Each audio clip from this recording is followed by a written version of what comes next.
Kuno? Kuno, stop it. Kuno, stop. Okay. Thanks, Kuno. All right. Now, are we gonna...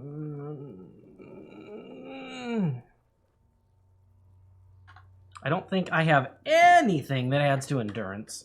Not that button. This button. And we're just gonna do it, folks, because we have things to do. All right. Let's do it. Oh, the smell is repulsive. It pushes in from your mouth, more instant and more familiar than anything you'd ever expected. More fever than odor. It fills your mind, flushing you from within. I'll try to walk away.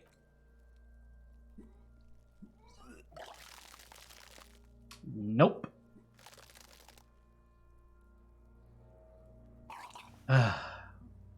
What a sound. Ooh.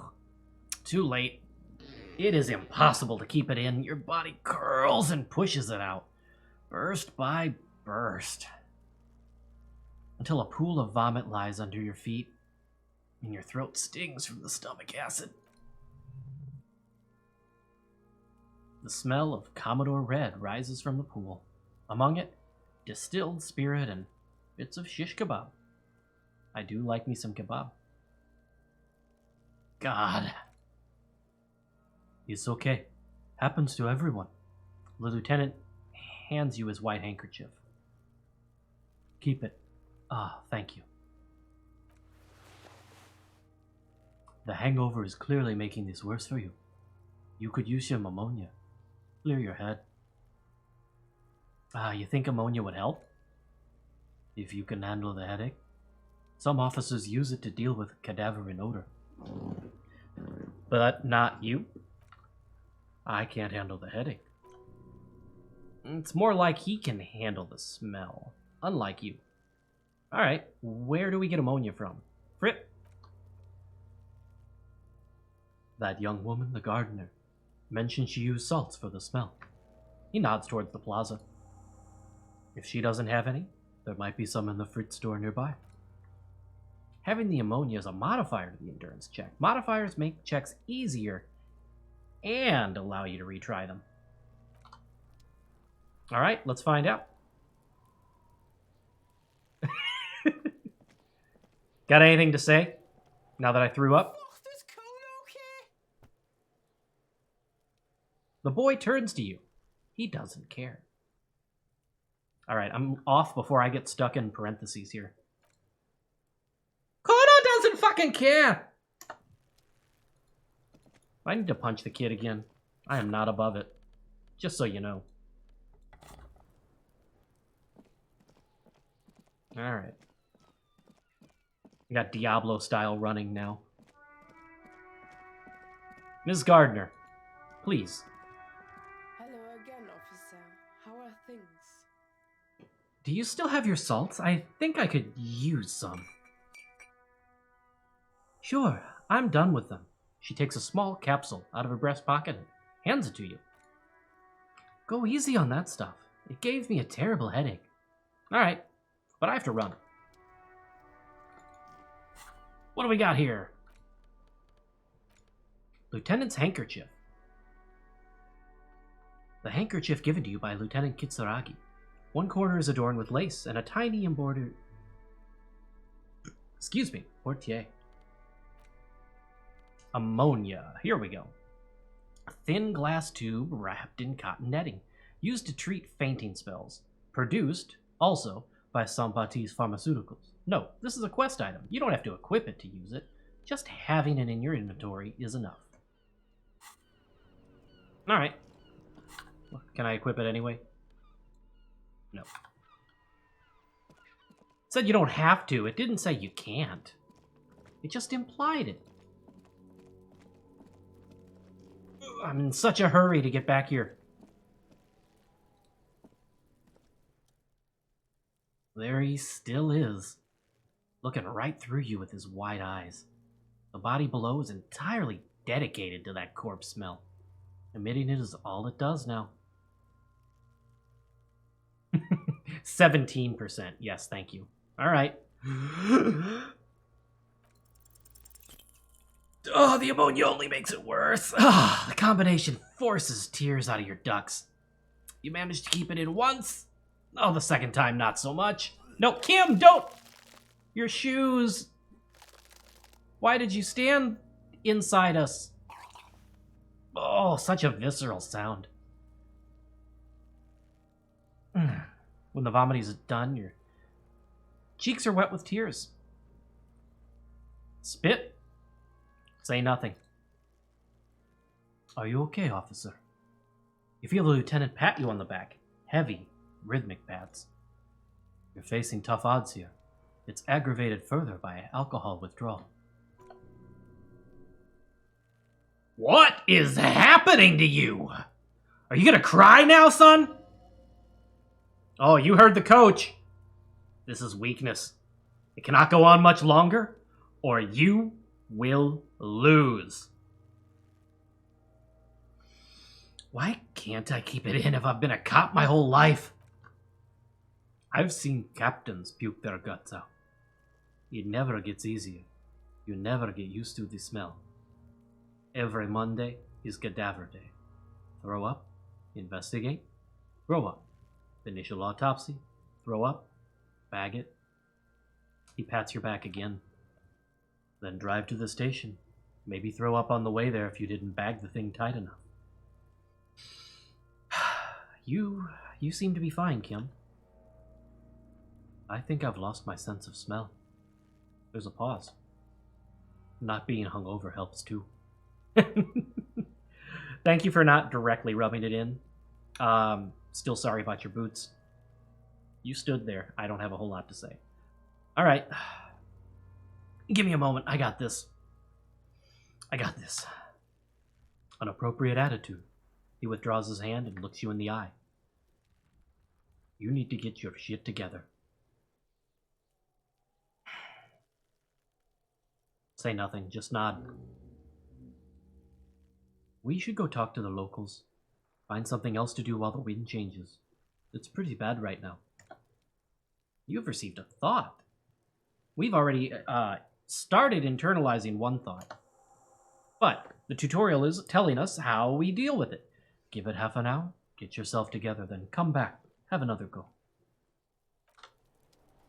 Luckily, there's plenty of things to do. Not inventory. Thought cabinet. Okay. Volumetric shit compressor. Your shit? It's a part. And it's rather unbecoming of a cop and a human being. An officer and a gentleman. It's supposed to be the opposite of that. Together. Compressed in a small area. To achieve a solid level of shit compression, squeeze your butt cheeks together for 30 minutes. Do something similar with the two hemispheres of your brain. Talk to people. Maybe that'll help. We've got room for that at the moment. That picture. All the art for this game is fantastic, but man, there's so much to think about and take in. Oh. Alright. I said, alright. Oh, I was clicking in the middle of a bush. No wonder.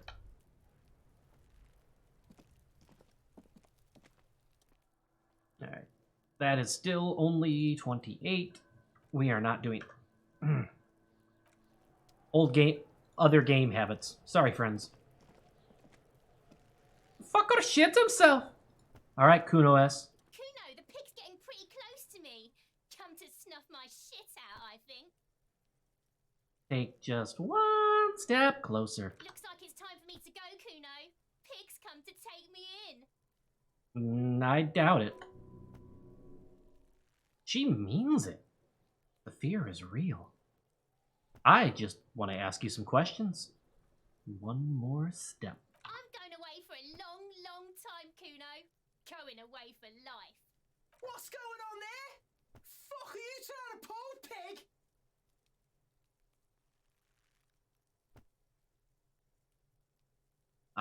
Nothing. You there, behind the fence. You don't want to fuck with me. I got my hands bloody. The hat I'm drops. not here, pig. You're not seeing this. You know, just 12 hours ago, that probably would have worked. You can still see the top of her hat from behind the fence. I'll die before I squeal, pig. Hey, kid. What is this kid shit? Fucking mind games. Finger to the I'd rather temple. die than squeal. Alright. Get the fuck out of here, face! You got something? Talk to me! So it's a girl? Interesting. I thought we already knew that. I'll die before I squeal, pig. What are those strange words you use? I come from the woods, Kutavitu. You Oh. don't want to go there with me. You don't want to see what I've seen. Maybe I don't. Don't be traumatizing here! Get the fuck out of here! Sorry, what was that? Don't be traumatizing here! Wow, that was a word. I got no angle here. Die before I squeal, pig. Child, converse with me. Murder was the case they gave me. She's almost vanished behind the fence. Only the top of her hat remains. I'll die before I squeal, pig. Alright, listen, kid. That corpse made me puke twice, and I'm wondering why you don't. Stay away from me, pig. You don't want to see what happens when you corner me. We got nothing here. Kuno. Boy! Fuck, does Kuno care? Yeah, that's still not happening. Well, how about I just let you not care somewhere else? There you go. Okay. Let's see. It is 1 in the afternoon.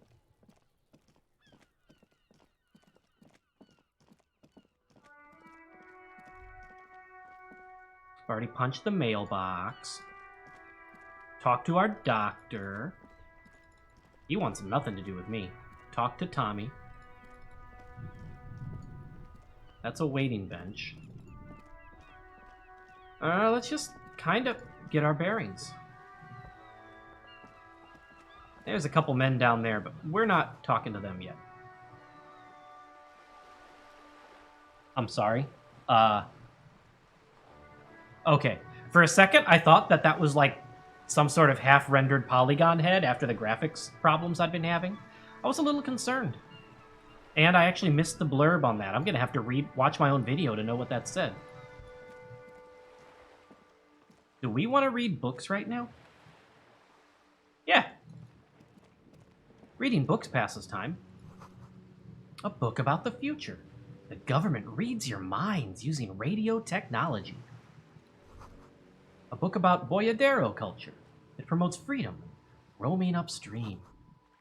The book says you must attain a Franco-Nigerian hard body at the nearest gym. Get to the chopper, Jim.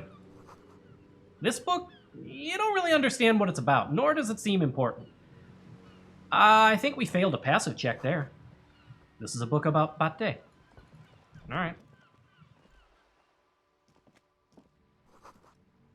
On the cover stands a very muscular man, surrounded by flames.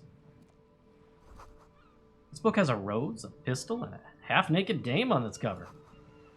The book appears to be erotica, but without actual erotica. Yes? You seem to be following me, Kim. Excuse me? Oh, I don't want to work the case alone. I don't think I would ever say that. I guess just an observation. You're right. You have a distinctive way of walking. If I were to walk in front of you, we would surely collide. What do you mean distinctive? I hope you don't take this the wrong way. It's just a collegial observation. In the 57th precinct, we call it the Jamrock Shuffle. Officers from Jamrock's 41st precinct tend to move a little bit erratically. How is that? They say it's a scene-clearing technique developed by one of your lieutenants for gathering evidence. It's erratic yet thorough. Prioritizes containers. Yes, but containers contain things. Shiny things. They're interesting, precious. That's racist, October. What the hell? Oh. I got nothing. You're kidding me. Why containers? Metal Gear? I don't know. Containers contain, I guess.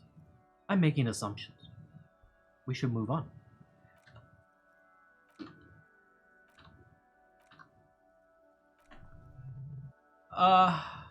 Okay then. Nothing? Okay. I don't feel like implying to Kim that his...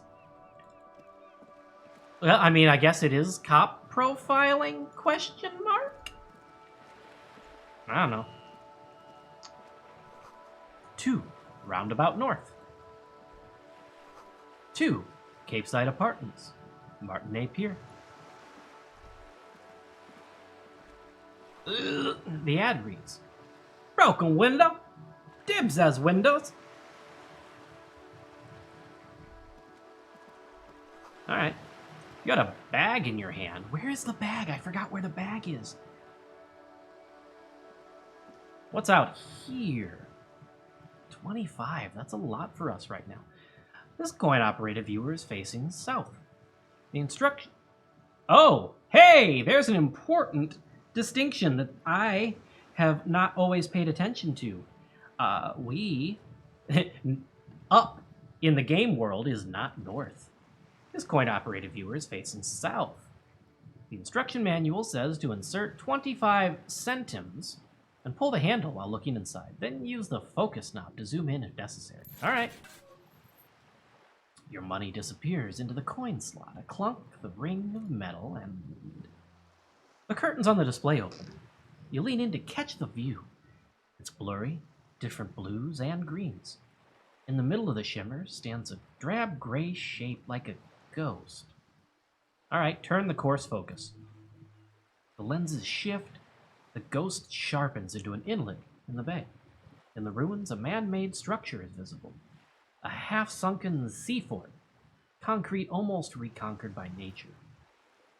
It looks as if it was abandoned some time ago. Nothing but a rotten tooth remains of the anti-aircraft tower. A lonely birch tree grows out of it. Hey, Kim, there's some ruins of some kind of building out there. Really? I don't have the eyesight to make it out. The lieutenant takes off his glasses and cleans them. That's all we got? Is there any second interaction? It has given up all its secrets. Okay. What about this one? This coin-operated viewer is facing southwest.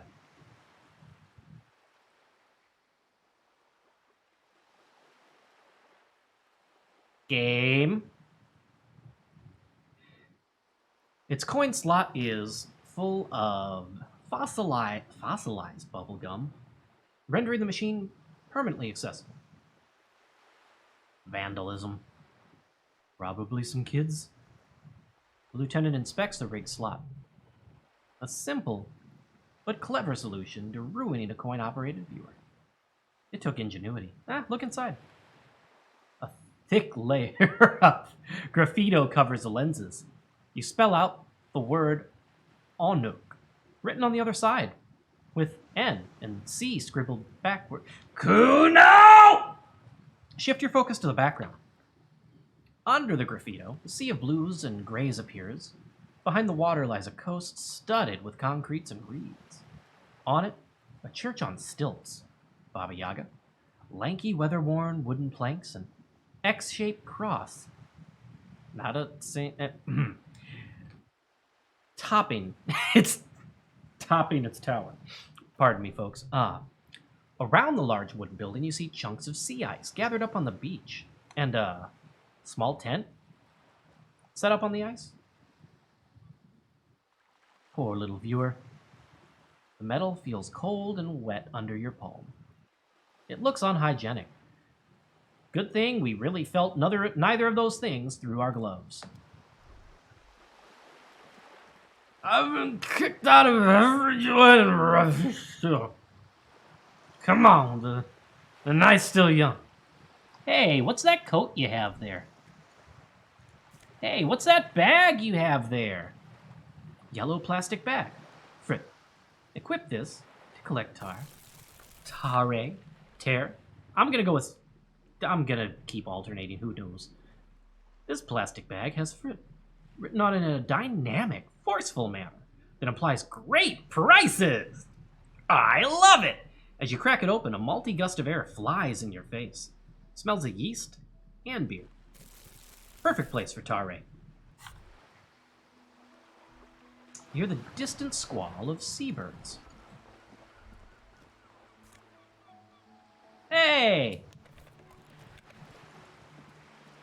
What do you think, Kim? Oh, the music is nice out here. Music's my life, man. Money. Another box. A splatter of bullet holes line the wall. The sight of bullet holes stirs something in you, making you forget the lieutenant's surname. Look closer first. The fading marks are too degraded to draw any forensic conclusions, just chips in the stanza. Kim, bullet holes. Where? We're caught. Someone has been shot. Years ago. We're cops, we should solve it. There. He looks to the wall. Those are old. You mean like from the Revolution? I think we've heard enough about it to say that. Yes. The one that happened half a century ago. He blinks. Those bullets were fired during the Revolution and do not warrant an investigation by officers of civil law.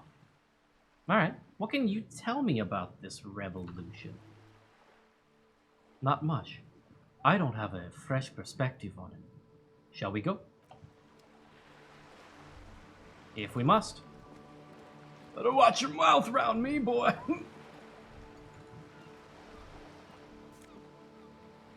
There's two. Ooh, they're the same price? It's a lame deposit. Nope, can't. Yes? No. Get off of my can.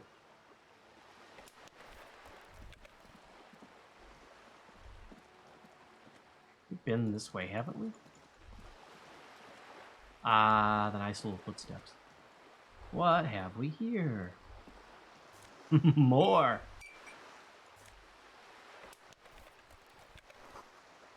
A lonely cormorant surveys the sea. Hey, I can see that one rolling. Let me pick it up.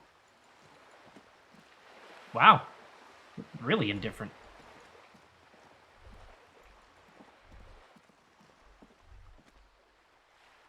What is that?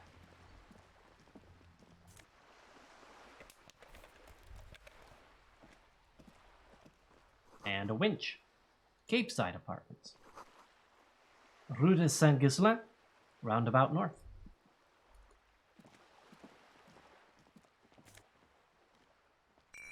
I'm gonna have to pick those up individually. Oh, gotta hustle out those dollars. And other such things. Alright, what have we here? Magnesium. Excellent. The belly of this boat shines like it was recently painted.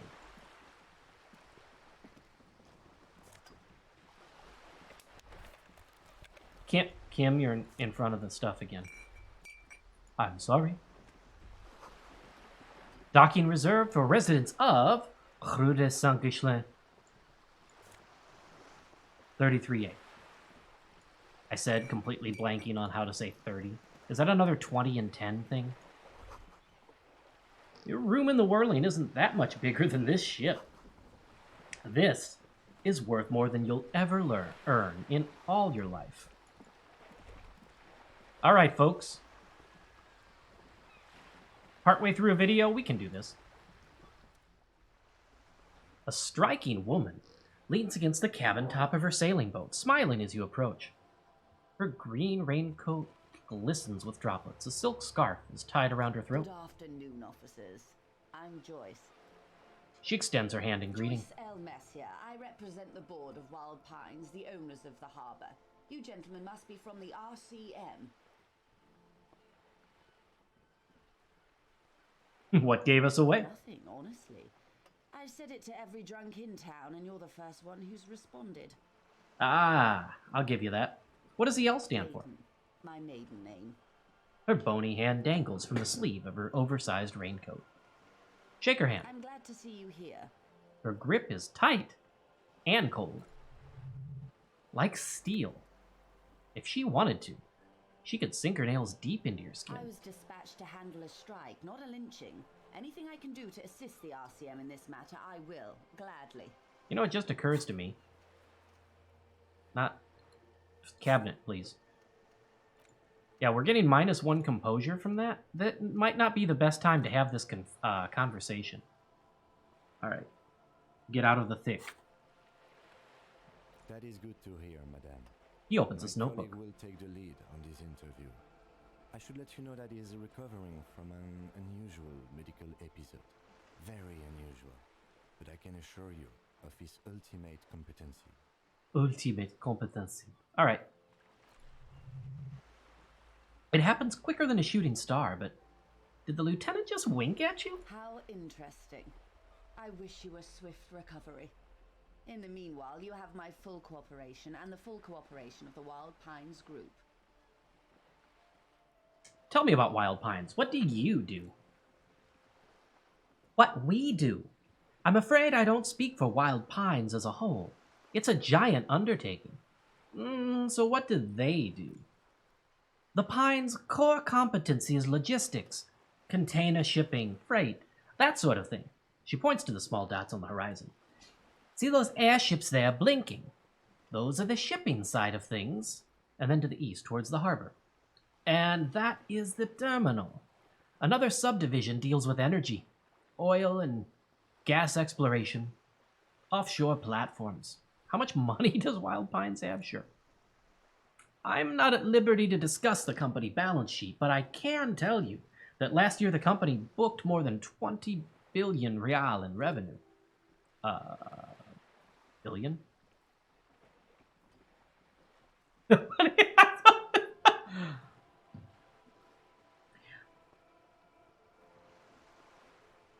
Wow.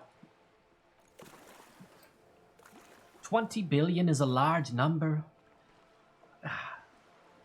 Joyce, please talk more later. But the conglomerate employs 72,000 people. They all need to be paid. Then there are capital improvements, interest payments. A wave hits the sloop. She grasps the mainstay for balance. A conglomerate the size of the Wild Pines is like a shark. If it stops moving, it will die. Oh, that's awfully timely for modern economies, folks. For people who are time traveling and watching this series much later, we are in July of 2020 as we record this, so that's kind of timely. Then what becomes of those 72,000 families? It is a tremendous responsibility. Where does a Wild Pine get all these billions? They started as an exploration and cargo fleet. Conducting trade between the Cimmerian and Insulindian Isolas. 250 years ago, when Pine's ships explored the South Seminese and charted Lo Manthang on behalf of the suzerain. I'm going to wait until I can hear her again to try to dial in because it's gone. Centuries of care, deliberation, and madness have gone into this endeavor. Vessels pass through the Great Unrest to re-emerge with apricots in tow. The logic of the system is totalizing. It's taken everything from its employees to build it. I never liked how this game politicizes apricots, however you want to say it. I grew up saying the first. Oh well. Actually, I think I grew up saying both, but you know. I had 2 fantastic trees that grew apricots in my backyard when I was little, and I miss climbing up them and just picking some and eating them. They stopped bearing fruit long before the trees themselves fell, but it's a nice childhood memory, and I still have a certain affection for apricots. And then this game tried to ruin it! What does such a huge system want with a place like this? You mean aside from being the terminal's legal owners, she gives you a little smile, who are responsible for moving 8% of the world's cargo? 8% of all cargo in the world? That is quite the endeavor. She nods forcefully. There are no minor cogs in the system. Each terminal must be accounted for, lest the entire system break. Every hiccup in such a system means thousands lose their jobs the world over. I'm here to ensure that doesn't happen. With your help, hopefully, says her warm tone. What can you tell me about the strike? Everything, she smiles, right up to, but not including, trade secrets. So what's your role in this precisely? I believe the official title is Senior Labor Negotiator. In practice, I'm a grocery clerk. I relay the union's demands to Wild Pines, and return with Wild Pines' counteroffer. And how are the talks going? They're not. That's the problem. The union stopped all negotiations a week ago after that awful lynching took place. Wait, she just admitted that the lynching and the strike are connected. Now they won't even let me into the harbor. There's a 2.2 meter racist behemoth blocking the gates. Tell us more about the behemoth. What can I say? The union employs a giant covered in tattoos. A racist giant. I guess that's part of their big tent circus organization now. So the strike is connected to the lynching. Her eyes narrow. Yes, I believe that there's a connection, but that's a subject for later. How are the talks going before? Let's say I was not making the kind of progress I'd hoped for when I first arrived. And when did you first arrive? I arrived 3 weeks ago. Yes, in the middle of February. The bay was still partially frozen then. I prefer to do these things on site, like the RCM. He looks at his notes, but the strike began in December. Ooh. I wasn't the original negotiator. I took over after Mr. Gaumont hit a wall with Mr. Clare, the union boss. Mr. Clare refused to speak with Gaumont, despite concessions he'd granted the union in prior negotiations. This isn't the first time the union has gone on strike. Heavens, no. There have been 2 prior strikes. Both times the union won significant concessions, including overtime pay and a medical plan. This time their demands are, I guess you could say, aggressive. Am I gonna not yet. What happened to Gaumont? Mr. Clare told him to, how did he put it? She pauses, composes herself. Fuck off. Psh. Gaumont is short of stature, you see. Not cool. Keep in mind, this is a negotiator Mr. Clare has worked with before, who was more than fair with him and the union. What are their demands? Oh, there are leaflets everywhere, and banners, and what did they say again? Oh, yes. Every worker, a member of the board! Seems like they have no idea about business, which is... That's our detective's thought here. I may have different thoughts and posturing, but our detective likes to think he has a lot of the world figured out. Is that true? In his defense, another said, "Demand democracy." Pretty tame stuff compared to every worker a member of the board.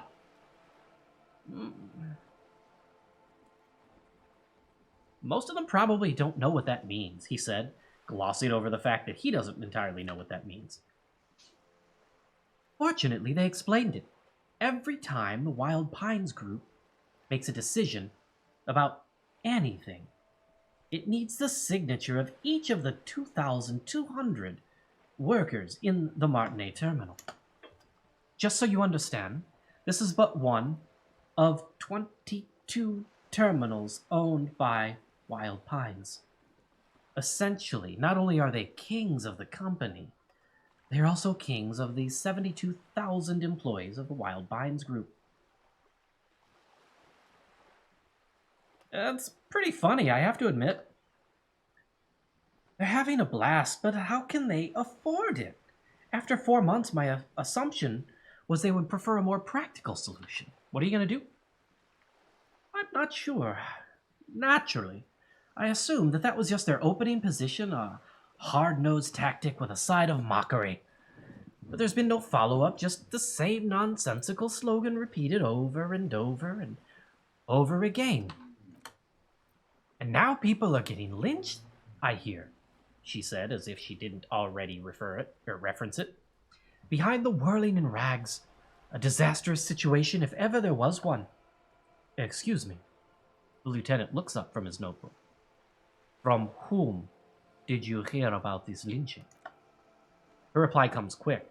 I first heard it from the boya at the gates, the one whose very name advertises his aversion to work. I think he said it was Call me mañana. This checks out. Tell me about Mr. Clare. Everard Clare is a man of the utmost integrity. If you can say one thing about him, it's that he always puts the interests of the workers first. Really? Of course not. Everard is fantastically corrupt. I imagine he has a thick, viscous goo where you and I have blood. Hers might be blue, though. What if you were to prick him with something sharp? You could see it oozing out. A knife, maybe? No, a rapier. You sound like you're about to take a rapier to him.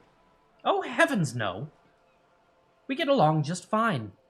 Yet, now that you mention it, I can't stop imagining that black treacle just dribbling down his double chin. She stops and smiles. He can't be that bad. He is the most corrupt individual I have ever seen, and I deal with men like him for a living. If there was anyone more venal, more irredeemably nepotistic, then it's his twin brother Edgar. Wait, there are two of him? Yes, Edgar looks exactly like his brother, except for that lazy eye. He also talks exactly like Everard does. And when one's term as foreman is up, the other takes over. It's how they circumvent the term limits, you see, with a funny little switcheroo. While in office, they've embezzled God knows how much of their workers' dues. What about the union itself, outside of the brothers Karamazov? The Debardiers Union was once a perfectly normal institution. 20 years ago, anyway. It must not have been easy to establish under the Emergency Act, but they did it. I can respect that. She adjusts her hair. Organized labor at its best, as they say. Then something happened in the local chapter elections. The brothers Clare came and transformed it into how do you say? She hesitates, looking for the right expression. A mob, the lieutenant says succinctly. The Debardiers are a crime syndicate. Sad as it may be, I suspect we'll be forced to cooperate with them. Refreshingly honest, officer. The company has tried appeasing in the past, but I'm afraid our concessions have only emboldened Everard and his brother. She turns to you. And your opinion, detective, if I may ask? I'm a curious and talkative person, you see, she explains. Would you say the Debardiers Union is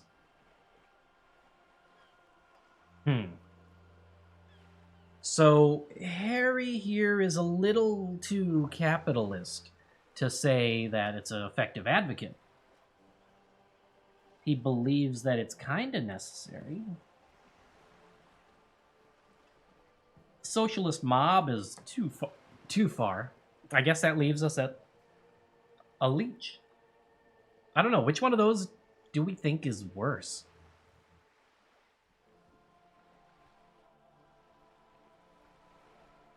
Because I don't feel good about playing the neutral.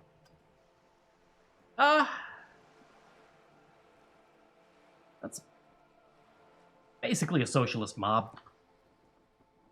Thank you for being candid, she nods. Sadly, Wild Pines have cooperated with what amounts to a crime syndicate for 2 decades. However much you feed the wolf always hungers. The scabs at the gate, madam. Did you put them there? The scabs? She raises her brow. You mean the huddled masses of Jamrock come to plead for work while the Union refuses to? Don't let her answer it herself.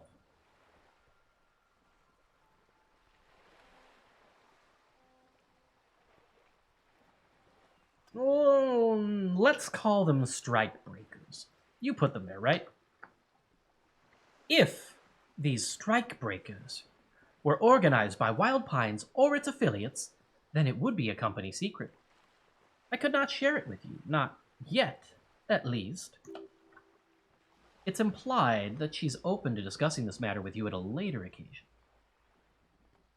One more thing. You said something happened with the elections? I'm glad you asked. There was a woman, the previous forewoman of the Union. She disappeared. Disappeared? Yes. On the last day of the local chapter elections, her daughter phoned in and said she wasn't running anymore, or coming to work. Ever. End of story. This forewoman, her name? Sadly, the company records do not even give a name. She's just forewoman in private correspondence, Holly. I don't even know if it's a sur or a given name, and I don't have access to the Union's files. Eerie. I don't know. Extortion? We'll say that. Some kind of extortion, probably. Indeed. The company suspects foul play, but there's nothing they could do. It was a Union matter. The point of the presentation is, these kind of things happen around the Clares. Watch out when you're dealing with them. Thank you for your concern, ma'am. We'll be just fine. That's all here. Let's change the topic. Of course. She passes the thermal cup between her gloved hands. How else can I help? Looking at the time, we're gonna say that's all for now. Of course, Detective. Take care. Take a brief little break, and come back in the next video. See you then, folks.